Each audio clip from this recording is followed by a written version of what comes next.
Imagine being the daughter of one of the richest men alive, castles, cars, and treasures beyond imagination, but on your birthday, when you dream of laughter, balloons, and friends, you sit in a wheelchair staring at an empty hall.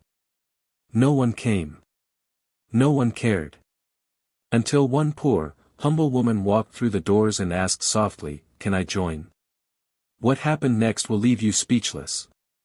Stay with me till the end, because this story will melt your heart and restore your faith in kindness. And before we begin, if you believe goodness still matters in this world, hit that like button and subscribe to Goodness Corner, because stories like these deserve to be heard. The grand ballroom shimmered with crystal chandeliers, gold-plated decorations, and roses imported from 5 different countries. It was the billionaire's estate, the kind of place where fairy tales were supposed to come true. At the center of it all sat a girl, Elena, only 16, delicate and fragile in her wheelchair. Her long hair fell in soft waves, and her eyes, though beautiful, carried a shadow of sorrow that no amount of wealth could hide. Today was her birthday.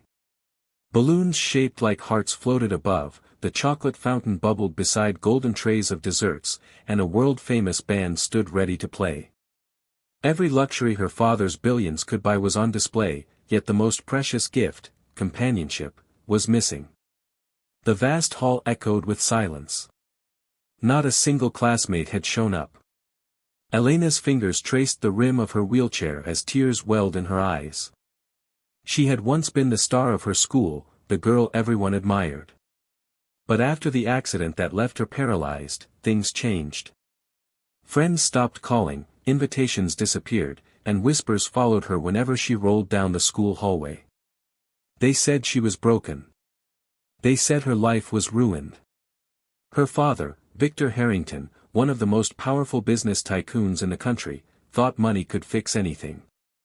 He sent out golden invitations embossed with Elena's name, hired the best chefs, and promised that the party would be unforgettable. Yet one by one, the rejections came. Some students made excuses, others ignored the invitation completely. And now, on the day itself, Elena sat alone in a room built for hundreds. Victor stood by the door, his jaw tight, his pride wounded. He had fought empires, built skyscrapers, crushed rivals, but nothing could crush him like the sight of his daughter's loneliness. He paced, pulling out his phone, calling assistants, managers, anyone. "Where are they?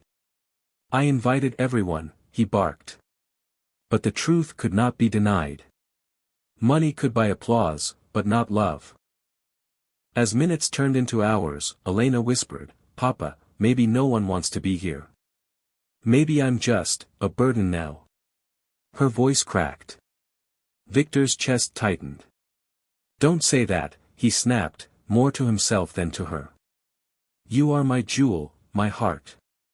They're fools if they don't see it." But deep down, he knew the cruel reality: her so-called friends never truly cared. They came for her status, not for her soul. Elena tried to smile. She didn't want her father to feel like he failed. "It's okay. I'm used to being alone now." The word stabbed Victor deeper than any betrayal in business ever had. For the first time in years, the billionaire felt powerless. Meanwhile, just outside the glittering mansion, the world looked very different. Down the street, a woman named Clara stood with her little daughter, Lily. Clara was poor, struggling to keep food on the table after losing her husband in an accident. She worked odd jobs, cleaned houses, and sometimes went hungry so her child wouldn't have to. On this particular evening, Clara had passed by the Harrington mansion on her way home from work. She saw the glowing lights, the balloons, and the endless trays of food being prepared. Her little girl tugged at her sleeve, whispering, "Mommy, is there a party? Can we go?" Clara sighed, stroking Lily's hair. "No, sweetheart. That's for people who live in another world. We don't belong there." But fate has a way of weaving lives together in the most unexpected places. Just as Clara was about to walk away, she heard the faint sound of a girl sobbing from inside. Something in that cry pierced her heart. It wasn't the cry of someone spoiled or ungrateful. It was the cry of someone deeply lonely. Clara stood still, debating with herself. How could she, a woman dressed in a worn-out coat and shoes with fading soles, walk into a billionaire's mansion? They would laugh at her, maybe even throw her out. And yet, her heart whispered louder than her doubts, that girl needs someone. Even if the whole world abandoned her, maybe you can be the one to show her she isn't alone.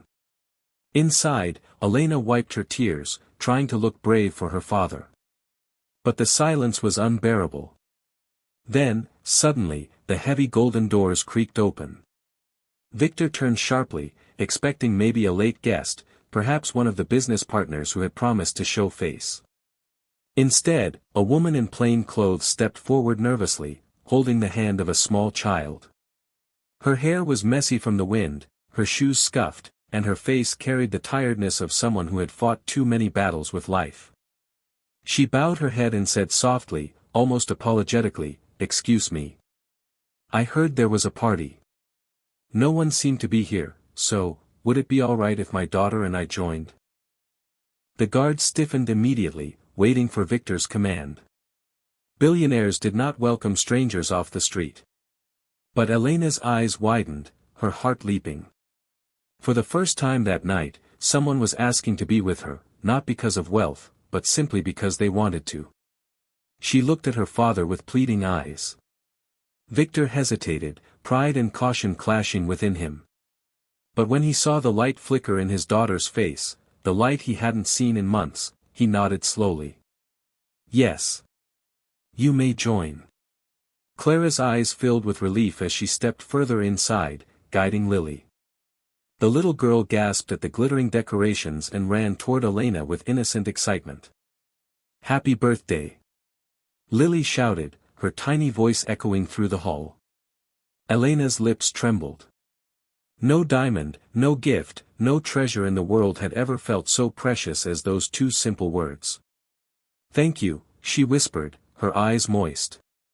For the first time that evening, she felt seen, not as the paralyzed daughter of a billionaire, but as a girl who still deserved love, laughter, and friendship.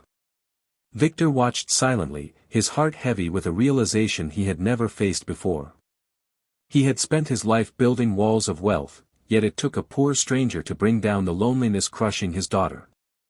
And as Clara smiled warmly at Elena, pulling up a chair beside her, the billionaire's mansion finally began to feel like a home again. And that was only the beginning. As Clara and Lily settled in, the cold silence of the grand hall melted into warmth. Elena's laughter, soft, uncertain at first, grew brighter with every word Lily spoke. They played simple games, shared cake, and even sang together. For the first time since her accident, Elena felt like she belonged again.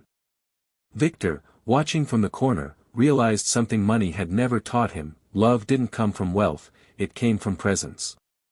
The poor woman and her child had given his daughter more joy in one evening than all his riches ever could. Humbled, he approached Clara and whispered, "You've given my daughter the greatest gift. You reminded her she's not alone." Clara smiled gently. Sometimes all people need is someone willing to sit beside them. That night, Elena fell asleep not with tears of loneliness, but with a heart full of hope. And Victor made a silent vow, that from now on, their home would no longer be a palace of gold, but a place of kindness and open doors. Because in the end, one poor woman's courage to ask, "Can I join?" had rewritten the story of a billionaire's broken heart.